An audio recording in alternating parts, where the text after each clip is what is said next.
It is my privilege to address you as one of the thousands of employees of 20th Century Fox. 1 year ago, we launched the first CinemaScope demonstration. In 1 short year, the trademark CinemaScope has become a symbol of something new and something better in the art of entertainment. The entire studio system is crumbling in the early 1950s due to the fact that network television had taken away the mass audience from the theatrical film. And the film industry was scrambling to survive, was searching for strategies to deal with the popularity of television. Fox Studios risked everything by betting on CinemaScope.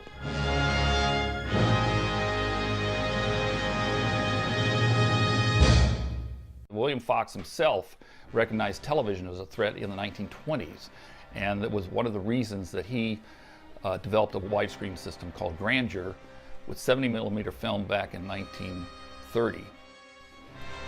The Grandeur system failed because primarily the Depression, the economics of the time wouldn't allow them to equip the theaters with special projectors and make the changes they needed to do. In the late World War II period, 1943, 44, 45, Hollywood was hugely successful with anything they put out. Television came into the world in America, and the movie studios, instead of embracing television, felt it was the enemy.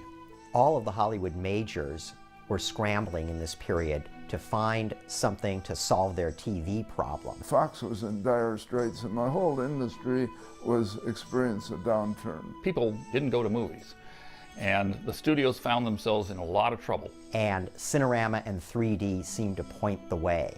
You really had to have a knockout of a movie to get the audiences to come. September 30th, 1952, at the Broadway Theater, was the world premiere of a phenomenon called This is Cinerama. Playing in just one theater outgrossed all the Hollywood films. It was basically 3 moving pictures shot side by side and exhibited side by side on one huge continuous wide screen. Unfortunately, there was a very visible seam between the images. Had no actors, had no story, had no advanced publicity, so to speak, and it still just had people lined up around the block. Spiros Skouras, who was head of 20th Century Fox, had seen Cinerama in earlier demonstrations in 1940, 1949, and 1950, and he had been advised by the Research and Development Department at Fox that it was of no use to them in its current form. It required a major theater conversion, or really truly newly built theaters, to exhibit it properly. Darryl F. Zanuck, who was then Vice President of Production for 20th Century Fox, thought it would be wonderful to come up with an alternative widescreen stereophonic system to compete with This is Cinerama, but not have the split images. And he talked with my old friend Earl Sponable, who was on staff as the Director of Research for 20th Century Fox. Fox knew that they had to get equipment that the theater owners would be happy to have without, breaking the bank. We needed something exciting, and we had good people all along the line to help. 20th Century Fox was unique in that they were the only studio that had a research and development unit continuously operating from the early days, since 1926, when they started with movie-tone sound system. Sponable remembered, back in the 1920s, having seen To Build a Fire, a short film version of the Jack London story using the lenses of Henri Chrétien. Henri Chrétien was a French inventor. He developed in the 1920s anamorphic lenses. They allowed twice as wide a picture to be squeezed onto a standard film, and then when you projected back to the same lens, it widened it out again so you could fill a much wider screen. The J. Arthur Rank organization in Britain had an arrangement and a contract with Henri Chrétien, the inventor of the anamorphoscope, this special system of anamorphic widescreen glass lenses. And Fox had to wait in late 1952 for their contract to lapse before they could go to France and jump on Chrétien and get their own deal with him. At the same time that they were negotiating with Chrétien to get these lenses, a fellow named Charles Green had organized a bunch of shareholders and was preparing a proxy battle to oust the management of Fox, to take Skiros and Zanuck and all of them, get rid of them, and take the company, break it up, and take the money and run. So this pressure was on Fox. At the same time, they're trying to develop this widescreen process. The key advantage of going with Chrétien's anamorphic system was not one of patents, because actually the anamorphic system was in the public domain. Chrétien had invented it so many decades earlier. The key advantage, though, to having an alliance with Chrétien was he already had the lenses manufactured, and Fox could grab those, bring those back to Hollywood, and immediately begin shooting films with them. They didn't have to go through a manufacturing process immediately to create new anamorphic lenses. On December 13th, 1952, Spiros Skouras and Earl Sponable witnessed film that Henri Chrétien had shot in Paris in an anamorphic system. On December 18th, they bought the rights from him. On January 20th, 1953, the original Henri Chrétien lenses arrived in Hollywood at 20th Century Fox. I remember when we were first showing the process down at the old Fox Western Avenue studios. I believe it was in a sound stage, and they put up a screen and had the projector, and we saw the ocean liners in the harbor of New York. And, just breathtaking. On January 26, 1953, Darryl F. Zanuck, the head of production, saw samples of footage shot with those lenses and decided at that time that the robe had to be shot in CinemaScope. 3 weeks later, on February 23rd, The Robe went into production as the first CinemaScope movie ever. Fox announced with much fanfare that they would be abandoning the old aspect ratio, the old kind of squarish shape that movies were made in, and they would produce all their films in CinemaScope. Not just The Robe, but How to Marry a Millionaire, which was the second one, started shortly thereafter, and Beneath the 12-Mile Reef. 3 entirely different subjects, all feature-length, all CinemaScope, and showing things in different ways. Fox offered stereophonic sound with CinemaScope that included not only left and right channels, but also a rear channel so that sound would appear to be coming from behind the audience, really putting the audience in the middle of the action. That's what I wanted to talk to you about. Sound. Not that rather strange noise you just heard, but about a new system of high-fidelity reproduction called stereophonic sound. All of us have been greatly impressed by CinemaScope.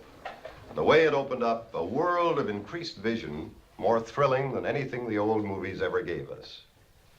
Stereophonic sound, used in conjunction with CinemaScope, is one of the marvels of the electronic age we live in. This is natural sound, not only because of the improved methods employed in high-fidelity recording and reproduction, but because it comes from a multiple bank of speakers placed in such a way as to cover the entire area of the large screen. The sound reaches you from its visual source in every instance, just as the voice of an actor emanates from wherever he may be on the stage. Into the carriage. Get him to Peter. Between shots, there were guards with guns. And the assistant cameraman would remove the CinemaScope lens and put it in a box and close it and lock it. And when they were ready for the next shot, they would unlock the box. It was all kind of ceremonial. And they're very small lenses compared to all the anamorphics made in Hollywood or made in the United States afterwards are much bigger. And they had trouble with almost every aspect of the performance of the lens. Leon Shamroy, who shot The Robe, was maybe the premier cameraman, the top cameraman of Fox, a very strong personality. He had won Oscar for color on Leave Her to Heaven. The cinematographer Leon Shamroy and the director Henry Koster are faced with new compositional challenges in The Robe in particular, which was of course the first Fox film to be released in CinemaScope. We had a problem while we were shooting The Robe, and that was if there were upright columns, they seemed to bend a little. These lenses tended to bend straight lines in unfortunate ways. They only had 3 lenses. They had 3 productions, so each production had only 1 lens. If you had to cover action with 2 cameras, if you couldn't borrow a lens off another production, you only had one anamorphic camera, one widescreen camera to work with. They varied in their ability to be sharp, to have definition. The Robe did not get the best one in that respect. How to Marry a Millionaire is a sharper looking movie. But the Robe had less distortion because these lenses tended to be squeezed more on the edges. People ended up looking a little thin if they get to the edge of the picture. When an actor approached the camera, part of the nature of anamorphics, unless you do a lot of compensatory things in the design, is that people will end up looking fat when they're projected in the theater. It's because the lens doesn't squeeze as much, but the projection lens still expands just as much. So Victor Mature, when he's at the crucifixion, if you look at his face, it's a round face. It's more like a kid would have, you know, it's distorted. So they were working against all these problems. Here is the back of the lens, which is designed to go right against the front element of a regular lens, the front glass of a regular standard lens. They also had to be focused separately from the normal lens. And it has to be focused and the regular lens has to be focused. It took two camera assistants. So you had one assistant, when somebody walks toward the camera and you do what you call follow focus, where you adjust the focus as the person comes, one person would be running the prime lens, another would be running the little anamorphic lens, and they had to be exactly together. And if you watch the Robe very critically, you see sometimes that doesn't happen. The Robe seemed to be especially vulnerable to that because it was the first, and all the experience with using these lenses had to be gained right then and there. Otherwise, they had never used this equipment before. The curse of empire. But think how we make it possible for your fine friends back in Rome to enjoy themselves. I am thinking about it. I was a publicist in the 20th Century Fox publicity department. I wrote every story about CinemaScope that introduced CinemaScope to the world. Every story, that was my assignment. And when Professor Henry Chrétien came here for publicity purposes with his wife and his secretary and his daughter, I was with him that week. We were selling CinemaScope every way we could think of. They've got to convince theater owners, they've got to convince other studios, they've got to convince the public that this is it, because they're putting a lot of money into this process. They spent totally, at the end of this, about $10 million to get CinemaScope put together. They had to buy equipment and in every field, and they needed to show the rest of the industry that they were serious, that they were going to put this system out and it was going to work. And they didn't have the system at that point. They had it in theory. Zanuck was very good at making CinemaScope essentially an industry standard. 20th Century Fox opened up the patents to every other studio. Fox was able to kind of rent CinemaScope out to a number of studios for a nice fee. The name CinemaScope, incidentally, was a trademark name owned by Don Fedderson at Channel 13, KCOP in Los Angeles. And he had a kinescope recorder for recording TV broadcasts onto film, and he had the name CinemaScope trademarked. And I think it was in March of '53, Fox said, that's such a good name, there's nothing else that's going to do it for us, and they paid him $50,000 and bought that name. Because they owned the trademark for CinemaScope, they licensed the lenses to other studios for $25,000 each shoot. They were running Hollywood at the time with their process. And they very quickly got the Disney company to make 20,000 Leagues Under the Sea. MGM produced several features in anamorphic widescreen based on CinemaScope as well. And all of this encouraged exhibitors, theater owners, to buy and attach those CinemaScope lenses to their projectors, and that meant that CinemaScope films could be shown almost anywhere in America. When I was a kid, movies were square. They were 4x3.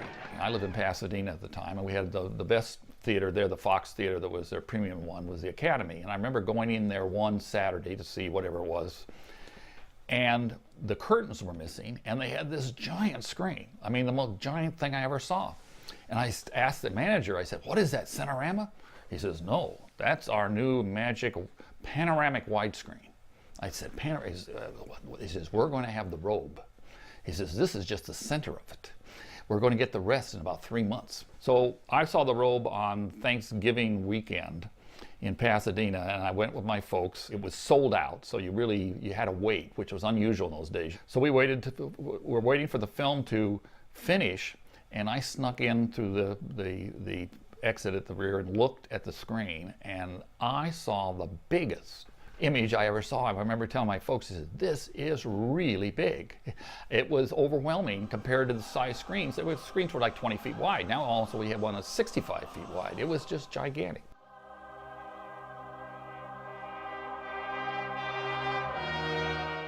CinemaScope was enormously important to 20th Century Fox. Fox really needed some kind of jolt at that time. CinemaScope was a wonderful process for its time, but already by the 1960s, superior visual quality systems were being developed, most notably by the Panavision company. By the 60s, Panavision had sets of lenses that produced a much higher quality image than CinemaScope. In addition, I think the other studios didn't like licensing something from a rival company like Fox. They wanted to deal with somebody outside the traditional Hollywood hierarchy, and that was Panavision. Fox continues to use CinemaScope itself until 1967. And it's interesting that the first CinemaScope film, The Robe, and the last CinemaScope film, Caprice, were both shot by the same cameraman, Leon Shamroy. Eyeshadow or lipstick? Our new industrial designer. What a waste of talent. And I'm really glad that Fox took a bow for CinemaScope with The Robe. It changed everything. CinemaScope was a bigger hit than we thought it would be. CinemaScope has become as natural to us as flipping on the television. CinemaScope is hugely influential on Hollywood from the 50s all the way to the present. But the 2.5 to 1 aspect ratio of CinemaScope becomes a key standard and is still with us today. I think CinemaScope was crucial to Fox's survival in the 1950s. CinemaScope is actually a very revolutionary process. A revolution, in my view, is something that may be lurking in the background for decades, and it's there, but it's just in the shadows. And then one day, for whatever reason, it comes down the track like a freight train. You can't stop it, and when it's through, everything has changed. Nothing is the same as it was before. CinemaScope came in, and within 2 years, if you didn't have a widescreen, nobody went to your theater. If you didn't shoot in widescreen, nobody was interested in your release. It wasn't all CinemaScope, but they completely changed the face of Hollywood. And from 1954 or 5, there has never been a conventional 4x3 screen. There has not been a motion picture made or shown in that aspect since that time. That's, 50 years. So it was a revolution. We at 20th Century Fox will continue to fight for the best in entertainment. We refuse to settle for something secondary or something somebody claims is almost as good as CinemaScope. We believe the theater goers of the world, if they are to continue to patronize American motion pictures, are entitled to the best.